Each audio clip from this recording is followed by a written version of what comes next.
आज फिर मेरी अलमारी को किसी ने उलट पुलट करके रख दिया है। सुबह उठते ही हानिया की नज़र अपनी अलमारी में पड़ी तो आंखें मलते हुए अम्मी को पुकारने लगी, अम्मी अम्मी जल्दी से आए। हानिया बेटी क्या हुआ, क्यों चीख रही हो? अम्मी जान मेरी अलमारी का हाल देखें क्या हुआ है।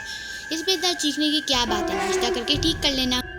लेकिन अम्मी ये कौन करता है? मेरी चॉकलेटें और चिप्स भी गायब हैं जो मैंने छुपा के रखी थी। हानिया बेटी मुमकिन है सोने से पहले नींद की हालत में तुमने कुछ निकालने के लिए ऐसा किया हो, फिर तुम्हें सुबह उठने के बाद कुछ याद ना रहा हो। अम्मी मुझे तो लगता है सफ़ीर ने किया है।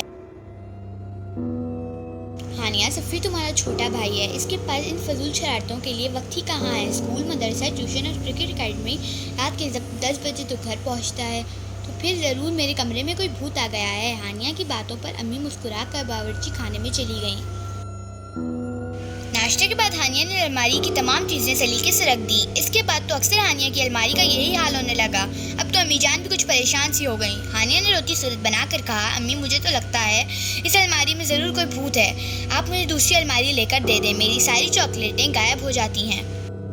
आज तो मेरी नई पेंसिल और ड्राइंग की कॉपी भी गायब है। हानिया की अम्मी ने कुछ सोचकर उस भूत को पकड़ने की ठान ली थी। सफ़ीर 10 बजे घर में दाखिल हुआ तो अम्मी ने कहा, सफ़ीर बेटे खाना गर्म कर रही हूँ, जल्दी से मुंह धोकर आ जाओ। हानिया आपी ने आज खाना जल्दी खा लिया है और वो बेखबर सो रही है।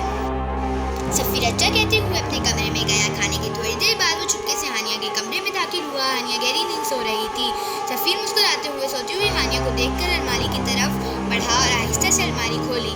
कपड़ों को उलट पुलट करके कुछ तलाश करने लगा। साथ ही ज़ेरे लब से कहता जा रहा था, आपी की बच्ची सारी चीज़ें खा ली। फिर मुस्कुराया, हाँ मिल गया, वाह मज़ेदार निम्तो।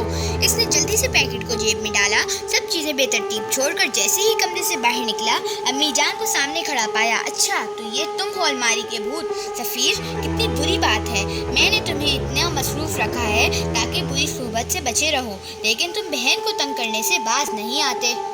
सफ़ीर ने शर्मिंदा होते हुए कहा, माफ़ कर दें अम्मी जान, मैं आइंदा नहीं करूँगा। मैं हानिया आपी से भी माज़रत कर लूँगा। हानिया से कुछ मत कहिएगा। हानिया ने सुबह उठकर अपनी अलमारी की ये हालत देखी तो फिर चीखने लगी। अम्मी आईं और हानिया को इस हाल में देखकर मुस्कुरा दी। हानिया बेटी आज के बाद ऐसा कभी नहीं होगा। हानिया बोली, सच में अम्मी जान, आपने भूत को पकड़ लिया क्या? हाँ, कल मैंने और तुम्हारे बहादुर भाई ने मिलकर भूत को पकड़ लिया। और उसने कहा कि आइंदा हानिया की अलमारी की तरफ नज़र उठाकर नहीं देखूंगा, और दोनों कान पकड़ के तौबा भी कर ली।